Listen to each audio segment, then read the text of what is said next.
জয় শ্রীরাম করে বললে ঢুকিয়া আমার শাড়ি টাড়ি সব ছিঁড়ে ফেলছে, নাম সাইনবোর্ড ভাঙিয়ে ফেলছে, আমার ক্যাশের বেচা বিক্রি টাকা লুটে নিয়ে গেছে। অনেকের লোকেরা খুব খারাপ ব্যবহার করে আমাদের সাথে, মানে কথা কথা মারতে চায়। মানে একটু থামছি আর কি, যে ভাই কি হয়েছে, হাট বুঝোস না কি হয়েছে, তোরা আমাদের সব মেরে ফেলতেছ বাংলাদেশে, হাট এর বকামে ডাক, জলদি যা, কথা বলবি না। আমাদেরকে কোনো হোটেলে থাকতে দেয় নাই এবং কোনো সিমও কিনতে দেয় নাই। ওদের ব্যবহার যে পরিমাণ উগ্রতা, 1-200 লোক জয় শ্রীরাম করে বললে ঢুকিয়া আমার শাড়ি টাড়ি সব ছিঁড়ে ফেলছে, নাম সাইনবোর্ড ভাঙিয়ে ফেলছে, আমার ক্যাশের বেচা বিক্রি টাকা লুটে নিয়ে গেছে। নিয়া বলে বাংলাদেশি কই, বাংলাদেশি কই, এদের ভয়ে আমরা মেলার পিছনে বাথরুমের আউলি পালাইছিলাম। পরে রাত্রে গিয়ে হোটেলে থাকার পরে আমাদের হোটেল থাকতে দেয় নাই। 12:30 নামা দিয়েছি, সকালে পারে পড়লাম। যে সালা আগরতলায় এসে ফেসে গেছি রে, এখন যাব কিভাবে? দেখ তো ডাইনে ভাই কেউ আছে কিনা, দেখ ভালো করে দেখ। যেইভাবে বাংলাদেশিদের পিটাইতেছে আর হোটেলে উঠতে দিতেছে না, কোন সময় শালা আমারে ধরে ফেলায়। দেখ দেখ দেখ, জলদি দেখ, পালানোর রাস্তা দেখ, তাড়াতাড়ি পালামু, জলদি। ওই দিকটা দেখ, ওই সাইডটা দেখ কেউ আছে কিনা দেখ, আর ওই সাইডটাও তুই দেখ। দুই দিক দিয়ে ক্লিয়ার হইলে বল, যেদিকে ক্লিয়ার হইব ওই দিক দিয়ে পালামু, চল তাড়াতাড়ি। বাহ উরে বাহ, আর জীবন আইতাম না। কি হবে এখন ওই সমস্ত কলকাতার ব্যবসায়ীরা যাদের বাংলাদেশিদেরকে টার্গেট করে ব্যবসা করেন, তাদের তো লাল বাতি জ্বলে গেছে একদম। Kolkata Marquis street, new market, মির্জাগলি street, calling lane, আরো হমক লেন, বহুত লেন আছে বাবা, অনেক লেন আছে। তারপরে আরো বাংলাদেশিদেরকে যে চিকিৎসা দেয় হাসপাতাল আছে চেন্নাইতে, ওই যে ভেলোরে সিএমসি, সবগুলা লালবাতি জ্বলে গেছে, একদম জয় বাংলা হয়ে গেছে, সব লালবাতি। কি হবে এখন? খুব অবস্থা খারাপ। ওইদিকে বাংলাদেশিদের ত্রিপুরার আগরতলাতে একদম হোটেলে জায়গা দিচ্ছে না। কাল রাতে নাকি বাংলাদেশিদেরকে মানে বেশ আক্রমণ করছে, দু একটারও নাকি পিটাইছেও নাকি শুনছি, দু একটা থাপ্পড় ঠোপড় মারছে বাংলাদেশিদেরকে ত্রিপুরায় আর কি, আগরতলায়। হোটেল নিতে গেছিল, হোটেল ওখানে দেয় নাই, উল্টা নাকি থাপ্পড় মারে ওখান থেকে বাইর করছে। আমারই বলছে, আমারই ফোন মেসেঞ্জারে ফোন দিয়ে বলছে যে ভাই এরকম ঘটনা, দুই একটা থাপ্পড় মারছে আমারে। পরে আমি চলে আইছি তাৎক্ষণিক ওখান থেকে, মানে পালাই আইছি। মানে বাংলাদেশিদের যেখানে যেভাবে পাইতেছে আর কি, হ্যাঁ ওইখানেই জয় বাংলা করে দিতেছে আর কি, বুঝতে পারছেন তো? এই জিনিসটা করা কি ঠিক হইলো? ত্রিপুরাবাসীদের আমি একটু বলবো, যারা আগরতলা আছেন, আপনাদের এটা করা কি ঠিক হইলো? আপনাদের অনেক ভারতীয় নাগরিক কিন্তু বাংলাদেশে আছে, এখন ওইখানে কিন্তু তাদেরও আবার জয় বাংলা করে দিবে কিন্তু। হ্যাঁ, সেই কোনো কিছু করার আগে অবশ্যই বুঝে শুনে করবেন, ঠিক আছে? হঠাৎ করে আবেগের বসে কিছু করে বসেন না, বুঝে শুনে করবেন। তা না হলে এই যে এদেরকে যে মারলেন, এদেরকে যে আপনারা হোটেলে জায়গা দিচ্ছেন না, সেম কাজটা এখন ওইখানে কিন্তু করবে, তখন কেমন লাগবে? শুনেন একটা কথা বলি, বাংলাদেশে কিছু লোক আছে উগ্রপন্থী, মানে খুবই উগ্রবাদী আছে, যারা ভারতের পতাকাকে অবমাননা করছে। এটার নিন্দা আমি নিজেও করছি, প্রতিবাদ জানাই, এটা ভালো হয় নাই।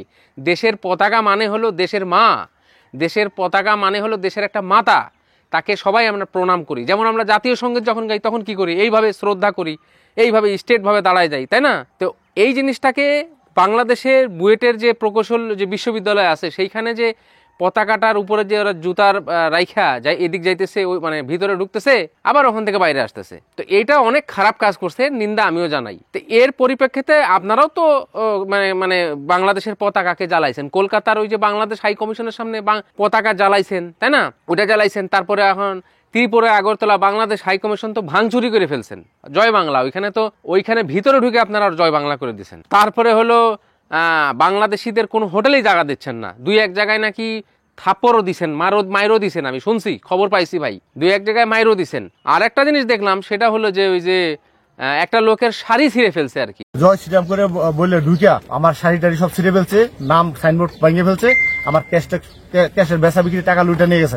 অনেকের লোকেরা খুব খারাপ ব্যবহার করে আমাদের সাথে, মানে কথা কথা মারতে চায়। মানে একটু থামছি আর কি, যে ভাই কি হয়েছে, হাট বুঝোস না কি হয়েছে, তোরা আমাদের সব মেরে ফেলতেছ বাংলাদেশে, হাট এর বকামে ডাক, জলদি যা, কথা বলবি না। আমাদেরকে কোনো হোটেলে থাকতে দেয় নাই এবং কোনো সিমও কিনতে দেয় নাই। ওদের ব্যবহার যে পরিমাণ উগ্রতা, 1-200 লোক জয় শ্রীরাম করে বললে ঢুকিয়া আমার শাড়ি টাড়ি সব ছিঁড়ে ফেলছে, নাম সাইনবোর্ড ভাঙিয়ে ফেলছে, আমার ক্যাশের বেচা বিক্রি টাকা লুটে নিয়ে গেছে।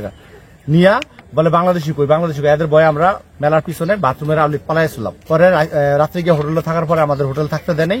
12:30 নামা দিয়েছি, সকালে পারে পড়লাম। একটা লোকের শাড়ি ছিঁড়ে ফেলছে, এই যে দেখেন একটু ক্লিপটা, দেখলে বুঝতে পারবেন। এবার আমি আপনাদের বলি, এই যে ভারতে আপনারা বাংলাদেশিদের সাথে এরকম করতেছেন, এটা কিন্তু ঠিক করতেছেন না। এই যে লোকগুলো ভারতে আসে পাসপোর্ট আর ভিসা করে, এই লোকগুলা কিন্তু ভারতের সাপোর্টার, এটা কি জানেন? এরা সাপোর্টার, আমি সাপোর্টার, আমার মতো আরো অনেকেই আছে ভারতের সাপোর্টার। কতগুলা সাপোর্টার আছে, অনেক সাপোর্টার আছে, যারা মুখে মুখে বলে না যে ভারত বয়কট, ভারত বিরোধী, এগুলা খুব অল্প সংখ্যায় আছে, এগুলা খুব বেশি পাবেন না। আপনি বর্ডারে যায় দেখেন তো, এটা বর্ডার দেখবেন বাংলাদেশে অনেক, ভারত বাংলাদেশে অনেকগুলা বর্ডার আছে, বর্ডারে যায় দেখেন অনেকগুলা বর্ডার দিয়ে প্রতিদিন কতগুলা মানুষ আসতেছে আর যাচ্ছে। অনেক মানুষ ভারতকে পছন্দ করে।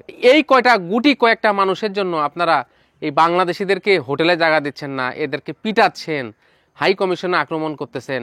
হ্যাঁ, এটা কিন্তু ঠিক হচ্ছে না, কারণ আপনাদের ভারতীয়রাও বাংলাদেশে আছে। এখন যদি তারাও এই কাজ করে তখন কি করবেন? আপনার কথা আমি মানি যে শুরুটা বাংলাদেশই করছে। এই যে পতাকাকে অবমাননা, এটা কিন্তু বাংলাদেশই শুরু করছে। বুয়েটে কিন্তু প্রথমে এটা দিয়ে শুরু করছে যে এরকম তারা ভারতের পতাকার উপরে আড়াই খেয়ে যাচ্ছে আসতেছে, এটা কিন্তু বাংলাদেশ প্রথমে শুরু করছে। তারপরে এটার প্রতিবাদ কলকাতায় মানে ভারত জানাই। তা ঠিক আছে, প্রতিবাদ জানান, হাই কমিশনের ওখানে গেছেন, ওখানে যায় আপনারা প্রতিবাদ জানান, হাই কমিশনারকে তলব করেন, ডেকে কড়া প্রতিবাদ জানান। ঠিক আছে, পতাকা তো জ্বালাইছেন, হ্যাঁ ঠিক আছে, ভালো করছেন।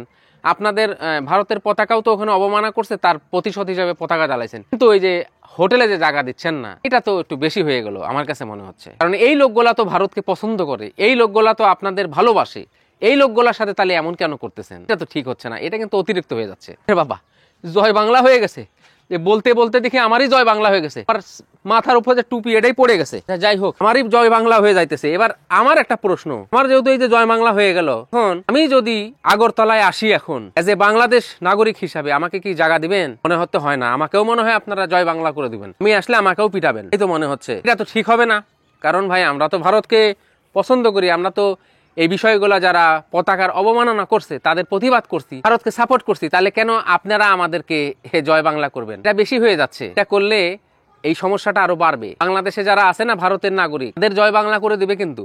সো এইটা করেন না। মানুষ যারা ভারতে আসতেছে তার এদের বুঝে নেবেন এরা ভারতকে ভালোবাসে, এরা ভারতের সাপোর্টার।